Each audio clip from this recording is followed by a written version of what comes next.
gente, como vocês estão, queridos ouvintes do podcast? O que está acontecendo? Um podcast submarino. E hoje vamos falar aqui nada mais, nada menos do que games, tá? Os videogames merecem realmente a nossa atenção? E eu tô aqui com ele, nosso amado, querido, idolatrado Oga Mendonça. E aí, Oga? Tudo certo? Deixa eu pausar aqui o jogo que eu tô jogando agora pra falar com vocês. Olha que moderninho, hein? E aí, galera, tudo certo? E pra agregar nessa discussão, temos também nossas incríveis companheiras de temporada. Por favor, se apresentem. Oi, eu sou a Alexandra Gurgel, eu sou escritora, jornalista e fundadora do Movimento Corpo Livre. É um prazer estar aqui. E eu sou Nathalie Neri, criadora de conteúdo, estudante de ciências sociais e também é uma alegria. É um tema que já vou falar, viu? É uma situação aqui em casa. Sempre que pensamos em indústria do entretenimento, logo vem à nossa cabeça grandes filmes, né? Hollywood, séries Netflix, HBO, artistas como Beyoncé, Taylor Swift, Foo Fighters, Jay-Z. O problema é que às vezes nos esquecemos dos videogames e no mundo de hoje, se juntarmos o faturamento anual da indústria da música e do cinema, não chegamos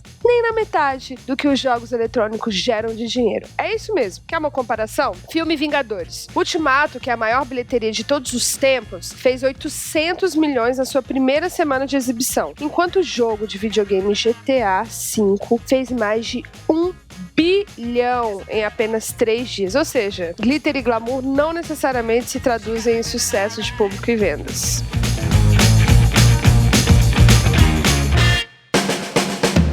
Antes de começar nosso papo, esse episódio é um oferecimento da Samsung, apoiadora do Submarino. A marca é referência em tecnologia inovadora para você ir além. Dá só uma olhada nos destaques do Instagram do Submarino, @Submarino, e também no Instagram do podcast, @QueQueTaAcontecendo_, que tem uma seleção de produtos da Samsung para você.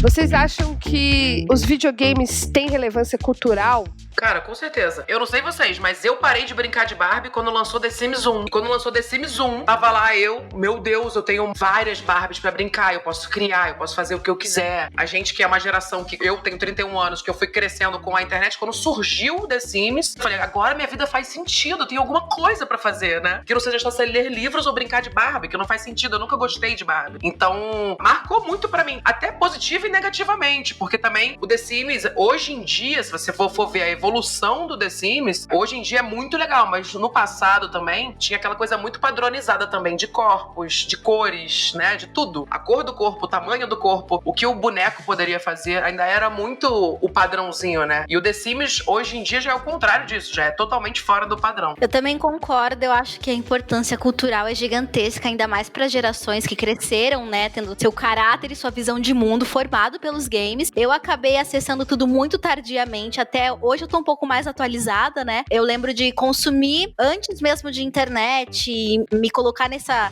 conexão com o outro, né? Online, a gente usava os computadores do meu avô. Meu avô tinha uma eletrônica que consertava computadorzão, tubo, e ele dava pra mim e pro meu primo CD de emulador de jogos. Então a gente jogava, tipo, em 2005, 2004, emulador de Sega, sei lá, no final dos anos 90. Então a gente acabou jogando muito jogo antigo, porque não tinha acesso à internet. Meu avô dava esses CDzinhos pra gente ficar lá o dia inteiro, e foi, tipo, incrível, porque o primeiro game que eu joguei real, que não era aqueles bem básicos, daquelas fitas que vinham, tipo, 50 jogos, foi Tomb Raider, e eu lembro até hoje que mudou muito pra mim, porque era isso, era essa mulher aventureira, peituda, e não à toa eu desenvolvi uma super loucura com peito, porque eu não tinha peito, eu falava, eu preciso ter peito, porque a Lara Croft era muito peituda desde sempre, né, por conta das imagens construídas, da ideia de quem era esse público-alvo, né, feito pra homens héteros. Então eu, como uma jovem, né, consumindo esse conteúdo, fiquei muito envolvida, e acho que principalmente porque tinha toda uma questão, né, da arqueologia, das tumbas, das riquezas culturais, era bem quadrado, era meio pixelado, mas eu tenho uma memória afetiva muito grande, sabe? E é louco porque hoje, nos jogos que eu busco, eu tô sempre buscando aquela memória afetiva dela, da Lara Croft entrando em tumbas e vendo muita água e pedras e coisas antigas, e foi louco como isso construiu construiu uma ideia muito específica sobre autoimagem, né? Sobre o que é o meu corpo e o que poderia ser, mas também de liberdade. Tipo, foi uma grande referência de uma mulher aventureira. Então, eu acho que isso também afetou muita gente, né? Então, provavelmente, acho que de maneiras individuais, justamente por a gente ver que, no geral, a gente não considera games cultura pop, né? Não a gente, mas tem essa ideia de que, tipo, cultura pop é tipo filmes, cultura pop é música, mas games, quando a gente tá vendo em valores, né, em consumo de público, é uma parte muito grande. Mas como a gente tá mais acostumado a jogar do que a trocar, eu acho que a internet mudou muito isso, né? Eu comecei a assistir alguns vídeos de jogos que eu jogo pela primeira vez agora, porque a galera ficou me indicando, e é uma linguagem muito diferente. Durante muito tempo eu não achei que esse fosse um rolê coletivo. Era um rolê meu, do meu primo ou de quem aparecesse na minha casa. E de repente, né, tem uma cultura massiva de gente que joga e vê o outro jogando junto. Então eu acho que isso também mudou muito. Então a gente vai começar a perceber ainda mais a importância coletiva dos videogames, porque a gente tá criando conteúdos e pautas em cima dessas experiências publicamente, não só fechados no nosso quarto, né, com os nossos pais achando que a gente só tá matando todo mundo e construindo ideias erradas do que é o mundo. Eu acho interessante a gente pensar nisso, né, porque um dos textos que provocou a pauta falava muito dessa densidade dramática que, de certa forma, os games ainda não tinham, sabe? Óbvio que a gente sempre consegue citar uns 5, 6 jogos incríveis, né? A gente vai falar depois mais sobre o Last of Us 2. Enfim, o primeiro também já era interessante, mas o questionamento é, putz, tem profundidade? Porque eu vi, assim, pessoas falarem pra mim de games que eu falava, tipo BioShock. É legal a história, né? O BioShock tem ali um cara que ele cria uma cidade ideal, onde vão todos os melhores humanos pra essa cidade e tal. Mas, assim, pra qualquer pessoa que lê ficção, putz, é um enredo meio simplesinho, né? Tipo, não é tão legal. E então, acho que um pouco da discussão é, vocês acham que tá no começo dessa onda dos games? Porque, ao mesmo tempo, é meio foda comparar 100 anos de história do cinema com videogame, né? Será que realmente ela vai amadurecer? A Chandra trouxe um exemplo que eu achei muito legal, que é o The Sims, né? A gente vê que tem várias animações de The Sims. Então, assim, talvez para outras gerações nem se ligue que era um jogo, porque tem tanta animação de The Sims, tanto meme, que realmente você fica nesse lugar, né? Pô, sei lá, eu não sei ainda se já tem diretores, quer dizer, já tem, na verdade, né? Mas ainda não podemos dizer que, sei lá, daqui talvez 40 anos, o próximo Steven Spielberg pode ser um cara que começou a filmar, né? Fazendo aspas no filmar, fazendo primeiro The Sims, fazendo suas histórias, contando suas histórias dentro do The Sims. E depois esse cara passou, né, migrou pra outra mídia. Então eu acho que tem um gancho que é bem interessante aí. Ô, Hel, como você pensa desse trabalho dos atores nesses jogos mais dramáticos, assim? Que eu acho também bem interessante ver o computador atuar. Cara, trazendo uma curiosidade, já que você falou do BioShock, esse jogo, ele é uma crítica em cima do livro Revolta de Atlas, da Ayn Rand. Esse livro traz ali aquela construção, um romance, né, da classe trabalhadora, da galera,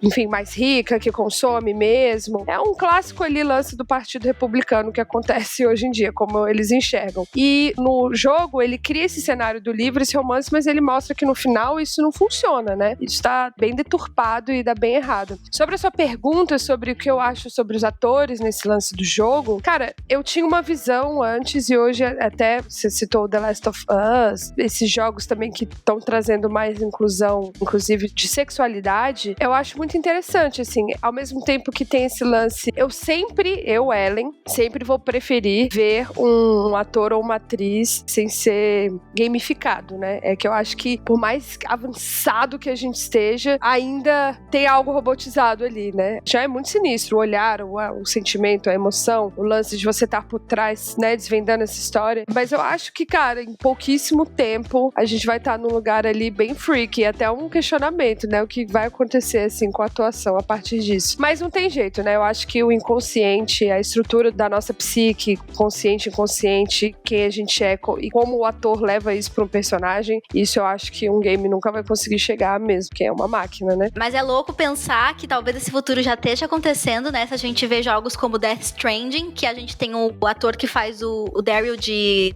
Norman Reedus. E é tipo, o jogo, o personagem é totalmente baseado na figura dele e já tem aquela carga do que o personagem carrega de trabalhos anteriores. Então, por mais Death Stranding é um jogo, assim, bem complexo pra mim, no sentido de que os atrativos dele são muito loucos e você fica muito tempo perdida no começo de uma história ali que parece muito cansativa, e o que te motiva fundamentalmente, pra mim, pelo menos eu percebo que pra muita gente, é as referências que a gente já tem do ator que faz o personagem pau. Então você sabe que com o Norman Reedus é tiro e pancadaria, tipo, o cara não é chamado pra qualquer coisa, então você sabe que vem coisa. E pra mim, uma coisa que mudou tudo, a gente tá esperando há um tempo o Cyberpunk, né, 2077, há uns bons anos. Na verdade, foi um dos primeiros jogos que me motivou a querer jogar videogame, a ideia de poder jogar esse jogo. Então eu me ligo muito com Cyberpunk, Solarpunk, essas leituras e essas formas de pensar o futuro, né, apocalípticas em si, mas a gente achava incrível, muito legal, vai ser muito incrível, e de repente eles falaram que o Keanu Reeves ia estar e tudo mudou, tipo, meu Deus, eu preciso estar nesse jogo porque é a volta de Neo e vai ser um mix de Matrix louco. Então é muito interessante como os games estão pegando também essas grandes figuras, né, do cinema, das séries, e trazendo pra agregar valor e sentimentos, né, a esses jogos, porque a escolha desses personagens não foi aleatória. No próprio Death Stranding, todos os outros personagens principais também são atores e atrizes já muito conhecidos em Hollywood. Isso traz uma outra carga e é uma possibilidade muito incrível de se pensar também a atuação. De repente, você não tá mais atuando numa novela ou num filme, você tá vestido de verde, da cabeça aos pés, sei lá, pra conseguir colocar os efeitos especiais dentro de um game. Ah, não, é porque quando eu respondi, eu não pensei, por exemplo, nessa atuação Avatar, né? Eu pensei na atuação, de fato, do game ali, o personagem, enfim, esse ator que não existe, tá fazendo um papel. Mas com certeza, essas novas formulações desses personagens principais vêm justamente dessa necessidade de desrobotizar e de criar esse sentimento de identificação, porque isso muda tudo. Eu tô falando aqui de dois homens brancos, Keanu Reeves e Norman Reedus, e mesmo assim eu me identifiquei com eles, não porque eles se parecem comigo, mas porque eu sei quem são e eu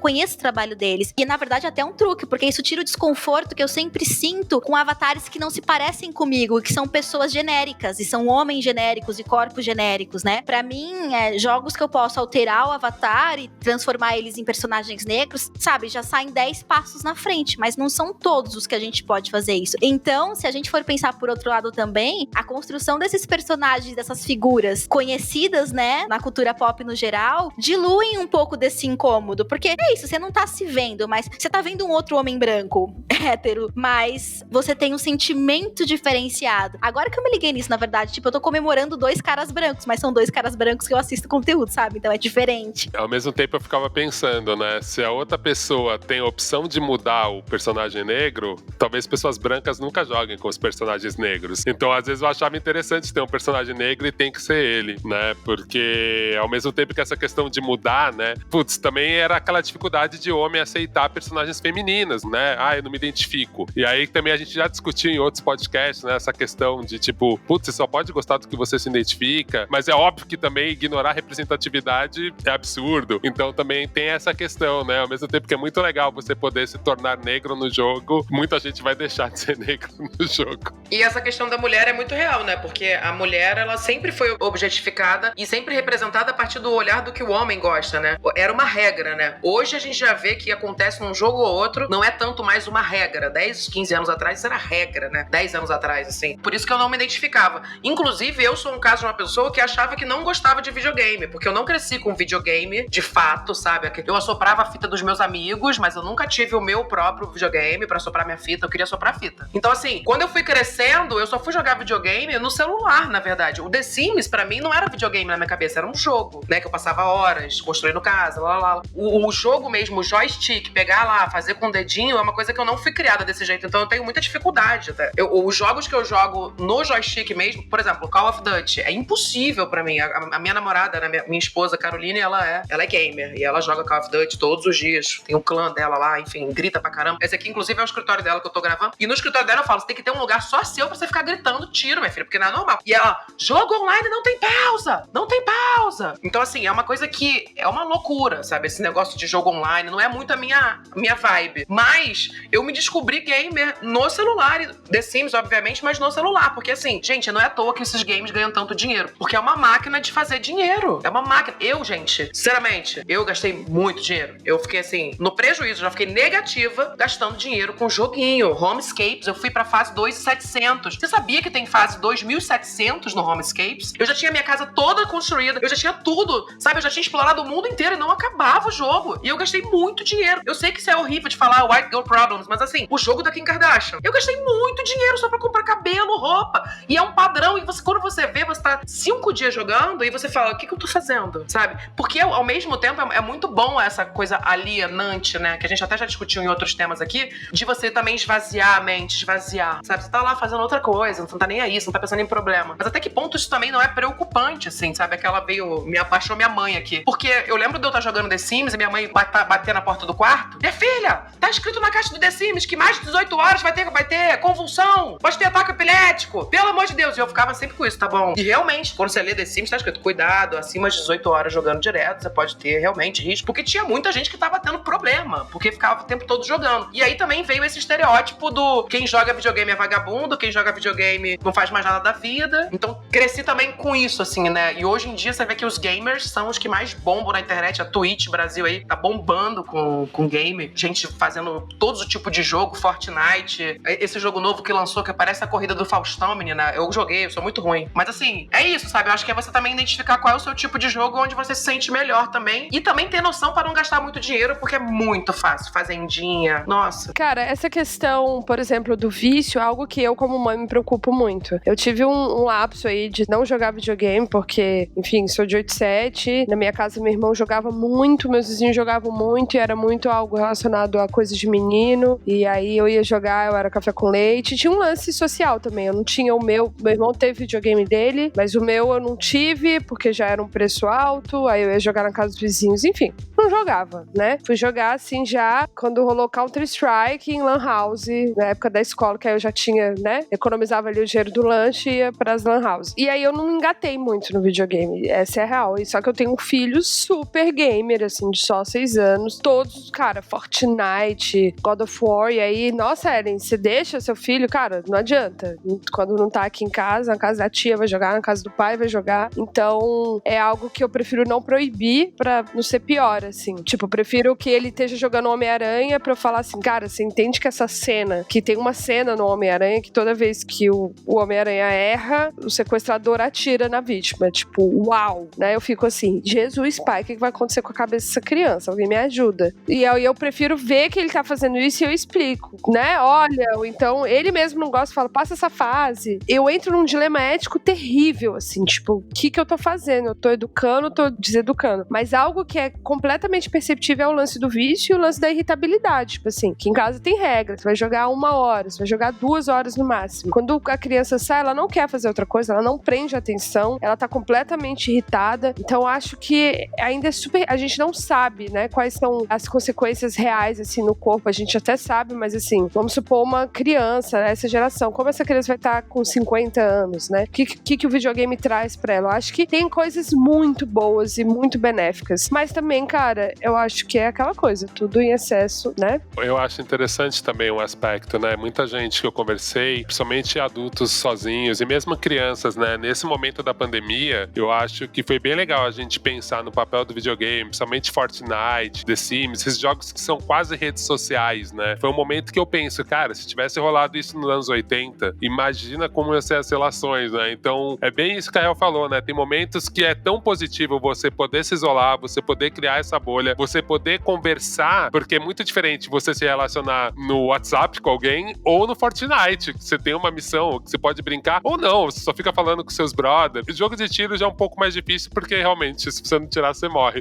Mas tem outros jogos que você consegue fazer uma interação ali, navegar nesse mundo e, de certa forma, pensando que a nossa sociabilidade, por causa da pandemia, foi tão reduzida, você tem um espaço que você consegue realmente viver o personagem mais interessante.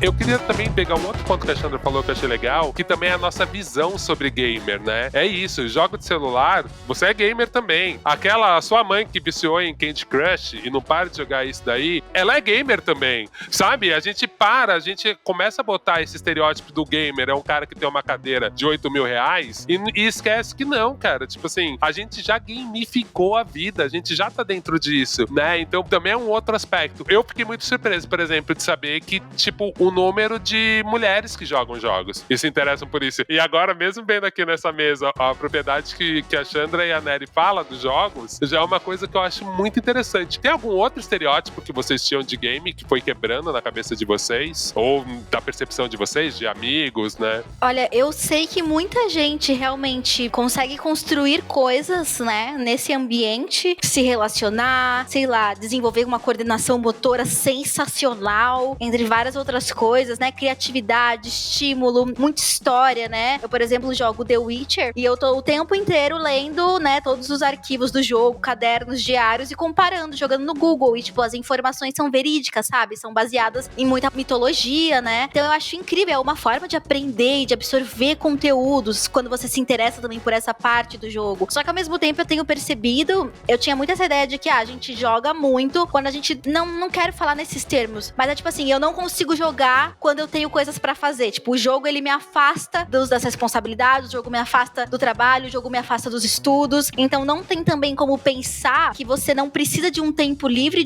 e tempo é privilégio na sociedade em que a gente vive, porque estar desempregado não quer dizer que você tem tempo, né? Porque não é um tempo de qualidade que você direciona pra relaxar e pra alienar sua mente. Então, quanto mais as minhas responsabilidades aumentam, mais o meu tempo dedicado a jogos diminui, porque pra mim é pura e simplesmente uma experiência simples e sem objetivos dentro da minha casa, né? Não comparando, obviamente, a pessoas que fazem carreira nesse mundo de games. Então, um estereótipo que eu tinha há muito tempo é que você tem que ter tempo pra jogar videogame e ser muito bom. E hoje eu continuo com essa ideia, tipo, você tem que ter muito tempo pra ser muito bom e muito incrível e masterizar e fazer. Tanto é que eu demoro meses e meses pra terminar um jogo. Eu lembro que eu joguei Dragon Age Inquisition, né, que é um dos jogos que você tem uma boa representatividade LGBT, que você consegue alterar o seu avatar e criar pessoas, né, que se pareçam com você. Eu demorei mais de 1 ano pra terminar o jogo, porque eu não conseguia jogar todo dia, né, porque eu só tinha final de semana. E até hoje é assim. Nathalie, tem uma questão que você levantou aí. Talvez pelo videogame ser competitivo, será que você não bota uma régua muito alta da competição de ter que ser boa no jogo? Porque assim, você não precisa ser uma boa leitora pra terminar aquele livro. Não, você termina, às vezes você parou, né? O quanto a gente também não entende, né? Que eu achei muito interessante que você já faz, né? Ó, apesar de eu entender, eu ainda não introjetei isso. Que o game é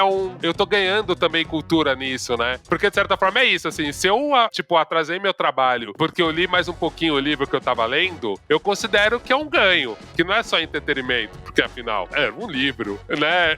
Pra você ainda é confuso mesmo? Pra você o game só tá nesse lugar de entretenimento? É confuso porque justamente apesar de eu aprender muito, de ser um espaço de relaxamento muito profundo, ainda existe essa sensação de que isso não está construindo de fato. E realmente tá, se você pensar que eu trabalho com criatividade e eu acesso histórias e narrativas gigantescas e entendo como colocar fatos históricos, um enredo que envolve, que cria dúvidas e que cria ansiedade, expectativas. Então, de fato, existe um bloqueio aí, um preconceito que com certeza eu não tirei, de que todas as vezes que eu ligo pra jogar, depois eu saio com a consciência um pouco pesada, de tipo, eu deveria ter feito outras coisas, né? Eu ainda não consegui juntar isso de uma forma, né, que eu tenha uma relação mais saudável. É sempre essa treta. Eu fiz advogado do diabo porque eu não tenho nenhum console mais em casa, porque eu não tinha maturidade pra ter isso. Eu concordei muito com a Nathalie também. Como eu não fui criada com videogame, até pela questão também do machismo que a Ellen citou, né, que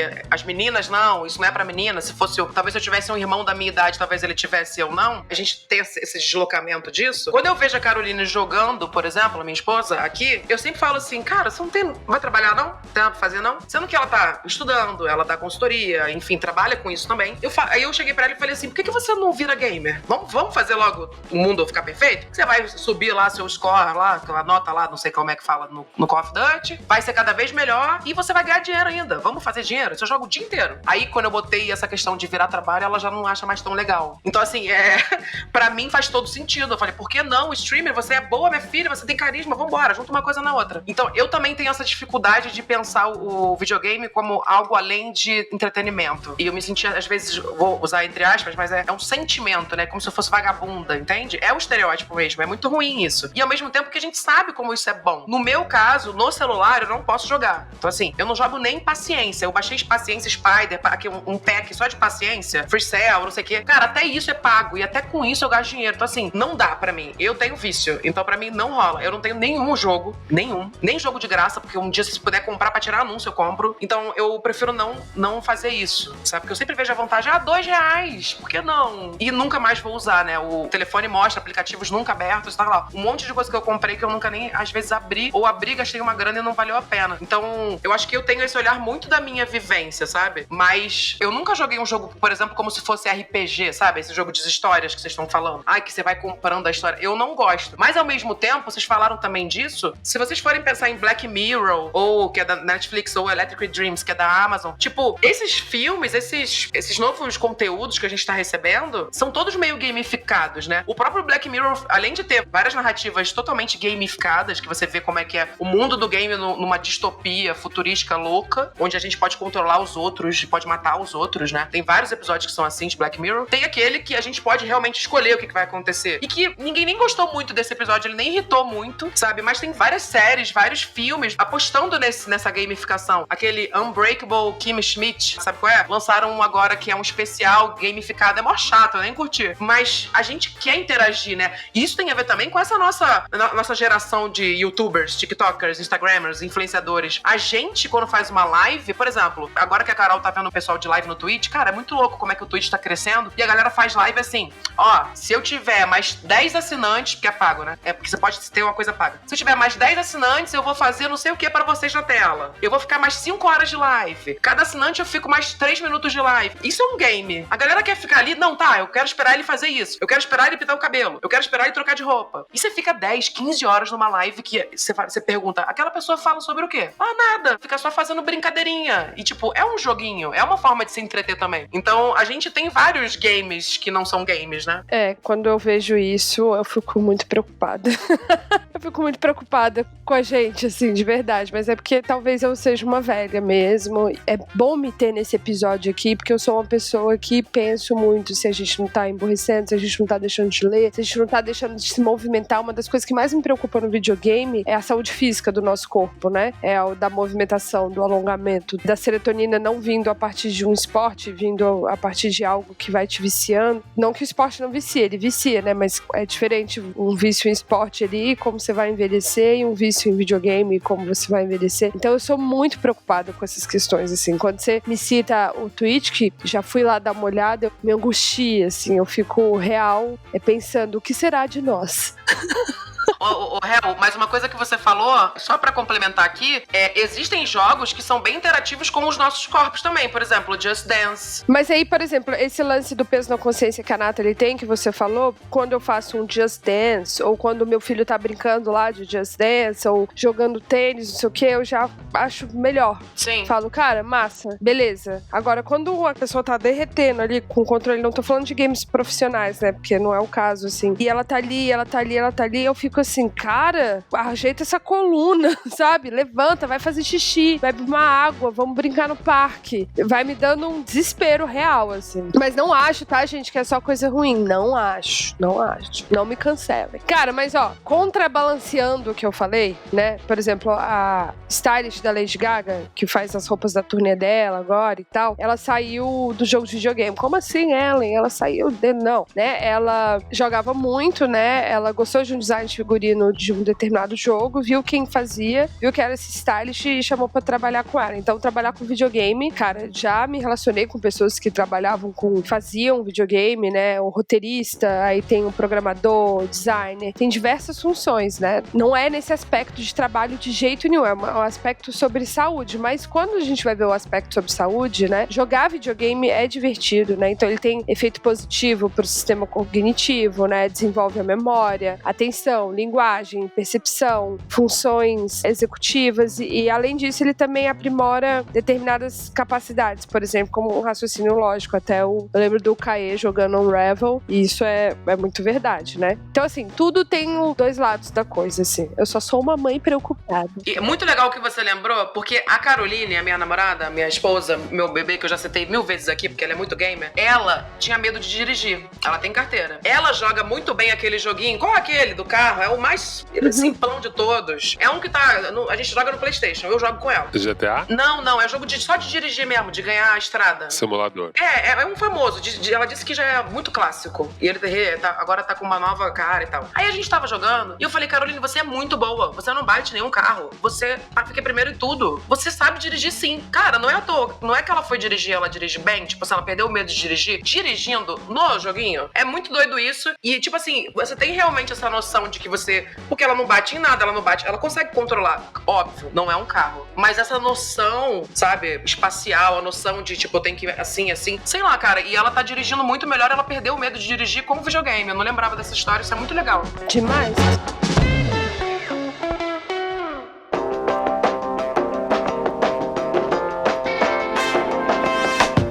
Então, assim, a gente já começou a discutir muito nisso, né? A gente já percebeu na nossa discussão que tem vários jogos que têm uma profundidade dramática, que eles já estão começando a refletir, como o resto da indústria, né? Já estão começando a refletir esses movimentos sociais que estavam na internet, estão na sociedade. Eu vi até ações de gamers com o movimento do Black Lives Matter. E aí eu queria saber de vocês, assim, a gente tem vários jogos agora que estão sendo discutidos e que viram polêmica porque trazem representatividade, principalmente a de gênero, né? Como Tell Me Why, o The Last of Us 2. No caso do Tell Me Why, teve uma polêmica porque a gente tem 2 irmãos, né? Um deles é um homem trans. E aí teve uma galera que não entendeu direito. A desenvolvedora do jogo conseguiu ainda chamar uma consultoria que entendia da questão de gênero. Então eles não estavam soltos lá, né? A Dontnod. Ela chamou uma galera pra trabalhar o roteiro mesmo, pra tentar não fazer... Porque já teve personagens assim, mas sempre era um estereótipo, sempre era uma discussão muito rasa. Mas ao mesmo tempo que ela teve esse cuidado, né, chamou a GLAAD, que é essa consultoria, ainda tem uma discussão. Então é muito engraçado. Ao mesmo tempo que a gente fala sobre videogame, que é uma coisa que tá mirando o futuro e que tem essa geração nova, que a gente já falou que ela é menos preconceituosa, a gente ainda vê esse choque. O que vocês acham? Você tem experiências de jogos assim e dessas discussões também? Quando a discussão de gênero ou mesmo das minorias vão pro mundo dos games? Gente, só pra quem quiser, só dá uma olhada no trailer do jogo do Tell Me Why, ou você de fato jogar o Tell Me Why. Eu tô louca pra jogar, fiquei super curiosa. Porque o que acontece, né? Qual foi a polêmica que já foi de primeira e caiu no fogo na internet? Que no trailer aparece esse irmão, essa irmã, já adultos, falando, cara, vamos voltar ali no nosso passado pra saber o que aconteceu. E aí quando tem a memória deles do passado, são 2 meninas pequenininhas, ou seja, esse irmão nasceu com essa identidade feminina e ele passou por essa transição. E aí, enfim, aí a internet pega fogo, né? Como sempre, muita gente apoiando, muita gente contra, muita gente questionando também que ele não passou por nenhum conflito na transição, mas muita gente apoiando que finalmente aparece um personagem que a história dele não é sobre ser trans, né? Ele tem outras questões e é isso, mas era só uma dica. Eu não acompanhei esse jogo, eu nem conhecia essa história, mas eu lembrei do Mario Bros. Não sei se vocês lembram, que é aquele... É meio que um dragãozinho, assim, que era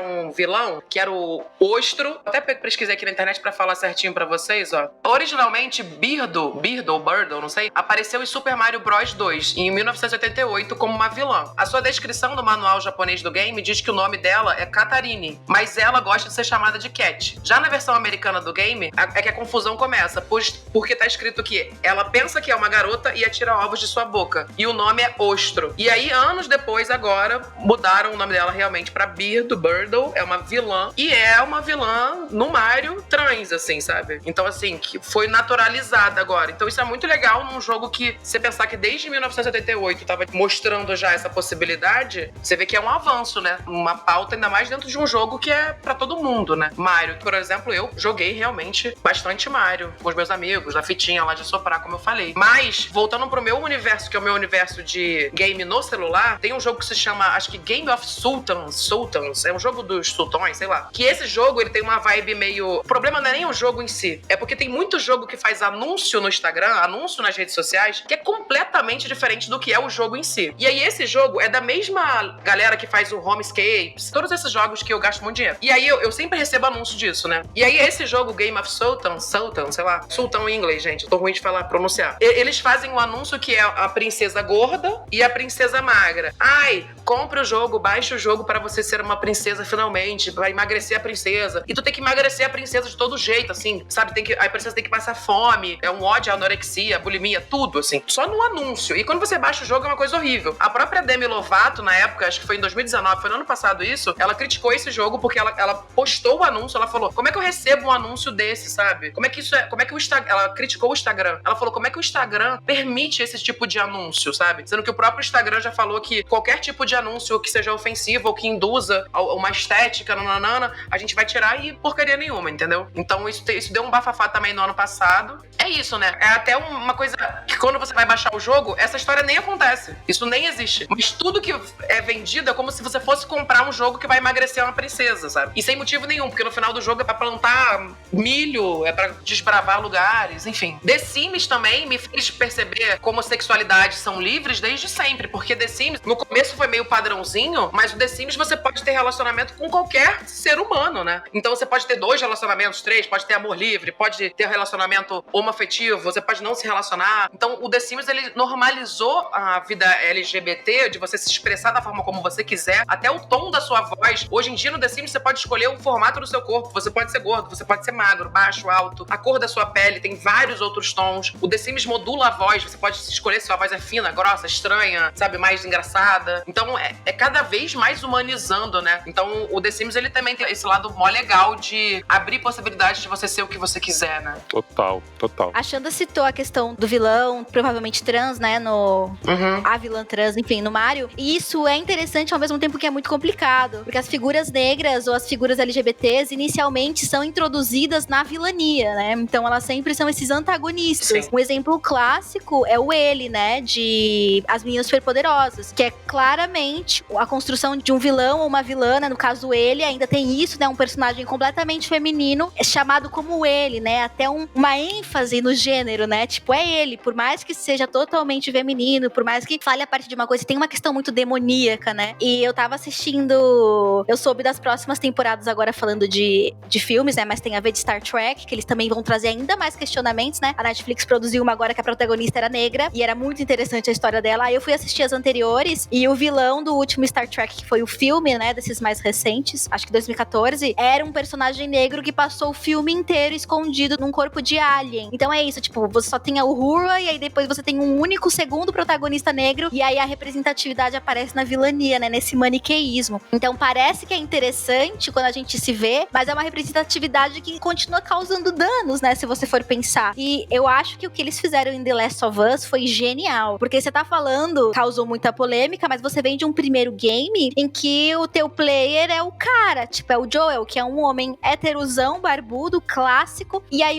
a franquia fez tanto sucesso, e graças a, provavelmente, né, pessoas, desenvolvedores que estão mais ligados, falaram, não, agora a gente tem como peitar esse povo. Você quer jogar The Last of Us 2? Você vai jogar, mas sobre outros termos. E eles arrebentaram tudo, e de repente o teu player, né, o teu avatar pau não é mais um cara, sabe? E a Ellie, e aí você constrói uma outra história com um monte de coisa. E a galera tá com tanto ódio de The Last of Us 2, né? Homens machistas, LGBTfóbicos, porque eles são obrigados a jogar. Porque eles amam o formato, eles amam a história, mas as coisas mudaram, né? E é doido perceber a mudança do jogo. De um lado, você pode dizer que realmente, eles tentaram fazer ali um queerbaiting, sabe? Eles queriam única e exclusivamente chamar uma nova audiência, eles querem o pink money. Talvez, mas no caso deles, eles compram briga, né? Com os consumidores raiz, né? Com aquela galera que, tipo, não quer falar, não quer e quer boicotar, mas não vai, porque gosta muito do jogo. Então é muito legal ver. E tem um formato também, Assassin's Creed, eu nunca joguei, mas falaram que o Odyssey, alguma coisa assim, é um dos jogos da franquia que também mostra uma pessoa LGBT. E isso é muito doido, porque você tem outros 50 jogos que, no caso, não focam nisso, e de repente um deles tem, né? Obviamente, é uma gota num oceano de produção. Essa questão do Last of Us é uma que me pegou muito, porque é muito profunda, né? Tanto que eu vi muito gamer desses mais toscos que ainda não entenderam que o Last of Us, realmente, o jeito que eles fizeram, né, que a Naughty Dog, a produtora, fez, teve uma galera que já superou essa questão dos personagens terem gêneros, mas nessa edição, principalmente, o que eu vi muito foi esse hate em cima da Abby, dessa personagem, que você vê que é meio confuso, porque mistura a misoginia da mulher ser a vilã na cabeça de alguns gamers, ao mesmo tempo, é muito louco como o cara não consegue entender, e eu acho que isso vem um pouco da narrativa do game, como você vive o vilão. Tipo, o Joel papel não era legal, sabe? Mas as pessoas assim, cara, como assim? Vocês mataram esse personagem que vocês me cativaram tanto e essa mulher matou, que ela apareceu agora. Então a pessoa joga no papel da mulher, que é a vilã, mas ao mesmo tempo ele não entende que também o cara não era tão bonzinho assim. Eu acho que o The Last of Us, ele tem uma discussão assim que é muito interessante, porque realmente eu consigo ver pessoas que conseguem justificar seus preconceitos ali falando, não, Olga, não é, pra mim não é uma questão se é trans, se é gay, pra mim não é essa questão. A minha questão é, pô, o Joel, o jeito que ele foi morto covarde. Eu não quero dar spoiler do jogo. Ele foi morto covardemente. Puta, por essa personagem. E aí a pessoa nem percebe a transição da personagem Abby, que é aí que eu fico na dúvida, volta até pra aquela questão inicial das pessoas não entenderem e falar assim, será que as pessoas estão preparadas pra games com uma narrativa mais densa? Porque assim, The Last of Us tem questões muito interessantes, tanto que a gente fica comparando ele com o cinema, só que ao mesmo tempo eu falo, gente, nos filmes vocês aguentam. Nos filmes vocês torcem pro Tony Soprano, pro Breaking Bad, pro vilão, e vocês não sofrem quando o vilão morre. Por que que no game é esse ódio contra a Abby? Cara, foram perturbar a atriz. Tipo, a atriz, que no game ela só emprestou o rosto. Essa mulher sofreu hate na internet. De tanto que as pessoas odiaram a personagem mulher que matou o cara fortão badass, né? Então é muito louco entender isso. E o mais incrível é a construção, né, dessas mulheres, porque a gente tá falando de uma vilã que não tá nos shortinhos curto e no decote, e a gente tá falando de uma protagonista que tem um corpo não sexualizado, porque é muito jovem. Então o ódio que isso causa, se você vem de histórico de uma protagonista feminina como a Lara Croft, por exemplo, que tipo, ninguém luta sem roupa, sabe? Ou qualquer jogo de RPG que as armaduras mais ridículas são as de mulheres, que tem metade do corpo. Tipo, The Witcher, que tem uma história incrível, é um lixo em relação à caracterização das personagens mulheres, né? Porque é literalmente o mamilo delas pra fora da roupa. E é tipo, uma fucking armadura. Quem vai lutar de camiseta aberta? Não faz sentido. E aí vale muito mais, né? É mais desconfortável questionar a inviabilidade disso para manter uma sexualização do que colocar mulheres com corpos não sexualizados e objetificados nesse lugar coerente de tipo, é isso, você tá atravessando o estado no meio de um ataque zumbi, de uma infestação, você não vai estar de shortinho. Você não tá sendo sexy, né, enquanto você faz isso. Resumindo, você não é a Lara Croft pra sempre, né? Você não vai ser essa... Exato. Nossa, obrigada, Nathalie. Obrigada pela pontuação. Mas é justamente, tipo, isso incomoda, né? Pra nós mulheres que jogamos, né, em vários formatos, é muito confortável, né? É bom jogar assim. É sempre assim, acho que na maior parte dos jogos é tipo, ai, a história é boa, mas isso aqui não é legal, mas isso aqui tá ruim, isso aqui me deixa desconfortável. E eu acho que The Last of Us trouxe isso, né? Tipo, por isso que ele deu esse, entre várias outras coisas, esse bug, né? E uma coisa legal também de falar, que a Xanda falou muito sobre The Sims, e eu amo também, é que é isso, é um dos jogos mais perigosos que eu tenho, que eu instalo e eu desinstalo se a coisa precisa acontecer, porque eu não dou conta. É um jogo que não pode ficar fixo no meu computador, eu tenho uma pasta de mais de 3.000 itens baixados, né? De roupa, cabelo, móvel, que ainda tem isso, se for uma cultura, né? E os consumidores produzem mais conteúdo extra, mas eu consumo e eles lançaram agora uma expansão e eles têm pensado muito nisso, né? O que a gente tá fazendo? Há anos atrás, eles já estavam com uma coisa muito única, que era, tipo, obviamente tá ligado a essa questão alienígena, né? De outro planeta, não a realidade da Terra, mas quando você olhava no binóculos no game, né? E a figura era uma figura, entre aspas, masculina, ela era abduzida, poderia ser abduzida, e ao voltar, homens engravidavam, né? Eles estavam grávidos de um bebê alienígena. Isso é incrível, e quando você percebe o debate atual de pessoas trans masculinas falando que a gente tem que naturalizar a ideia de homens engravidando, porque homens trans engravidam e muitos querem engravidar e não tem um problema com isso, você percebe o quanto isso é legal. E até hoje no jogo, você pode ativar a opção pro teu personagem, se for um homem, engravidar de outro homem ou de uma mulher, ou de, tipo, construir um corpo mais neutro em vários sentidos. E eles fizeram uma expansão recente agora, que eu quero muito baixar, mas não fiz ainda porque eu tenho que entregar meu TCC. Mas eu vi várias galera jogando e tal, que é uma edição sobre sustentabilidade. E, tipo, eu fiquei pensando, cara, isso é muito foda. Eles têm uma narrativa de uma cidade poluída e destruída, e iniciativas que você precisa ter pra melhorar e recuperar os biomas e, enfim, toda aquela estrutura de fauna e flora da cidade. Então, você tem energia solar, você constrói, você faz composteiras, você separa lixo reciclável, você faz faz uma série de iniciativas com a sua vizinhança. Isso é um jogo, tipo, que criança joga. Então pensa que louco isso tá ligado à realidade, né? De repente, você tá ensinando a galera jogando como ter atitudes responsáveis e pensar o meio ambiente. Tem muito a ver com a nossa conversa já sobre gerações também, né? Eles talvez estejam focados muito em uma geração Z. E eu amo que você já respondeu uma pergunta, que eu acho que é muito isso, né? Qual o futuro dos games no desenvolvimento social da humanidade? Por exemplo, o exemplo desse game é muito isso, né? É incrível, tipo, existe esse futuro, existe esse lugar de conscientização, né? De pensar, enfim, inclusive ambiental. E eu acho que esse desconforto, por exemplo, eu gosto muito desses filmes apocalípticos de realidades futuras ligados à tecnologia, porque também faz a gente questionar hoje, né, sobre os usos que a gente tá dando a tudo isso, né? Então, se você vê, por exemplo, um Cyberpunk que vai ser lançado, é uma narrativa em um ambiente desconfortável e é um lugar que a gente tá caminhando, porque a gente tá cagando pro meio ambiente, a gente tem zero responsabilidade social e a gente adora a máquina. Então, de uso, eu vi até um meme esses dias no Instagram, a gente hoje se comunica pelo teclado, pelo keyboard, daqui a uns anos vai ser intensificar a voz, comando de voz, de repente leitura de mente, daqui a pouco a gente tá endeusando e oferecendo oferendas pro computador, né? Tipo, é uma realidade bem distópica, mas faz todo sentido. Então, de uma certa forma, esses jogos também mostram coisas, apesar de serem realidades, né, fictícias, que estão próximas e muito relacionadas ao que a gente tá construindo hoje. Então, eu acho que isso assusta, mesmo que inconscientemente, sabe? Isso é interessante pra mim.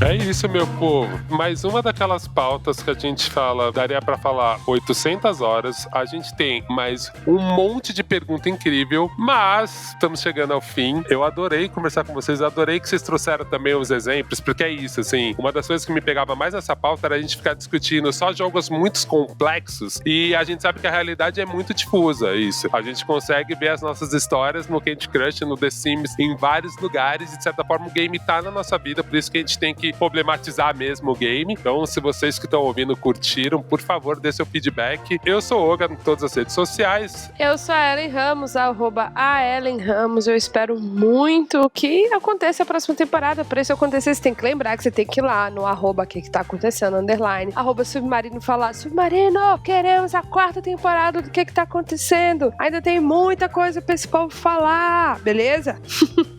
Eu sou a Alexandra Gurgel, adorei participar e, cara, eu acabei de perceber que eu não conheço nada sobre o mundo de games, porque eu fiquei com uma fala do Oga na cabeça de que não vou dar spoiler do jogo, e isso pra mim, eu tô até agora com isso na cabeça, me desculpa, porque, cara, spoiler de jogo, eu realmente não jogo esses jogos de narrativa e eu não sabia que dava pra ter spoiler de jogo. Então a gente tem um universo gigantesco mesmo. Meu Deus, obrigada. Eu sou Nathalie Neri em todas as redes também, e, nossa, muito, muito incrível essa conversa, porque é isso, a gente também refletiu aqui sobre, apesar da gente tá dentro, a gente ainda mantém, às vezes, alguns estereótipos, as formas de se relacionar, ao mesmo tempo que são saudáveis, às vezes, né? Os limites, as linhas são muito tênues, né? Quando a gente tá falando desse mundo, que a gente tá entrando de cabeça, as próximas gerações estão de cabeça. Enfim, foi uma alegria gigante conversar com vocês sobre isso, também refleti muito aqui. Pessoal, também não esquece de comentar ali pra próxima temporada a gente ter essas mulheres maravilhosas, viu? Por favor. Se gostaram, fala com nós. Isso aqui é igual game, quem decide o final é você. Você decide. Obrigadão, viu, pessoal? Até mais, então. Até a próxima. Até a próxima. Beijão. Um beijo. Valeu, povo.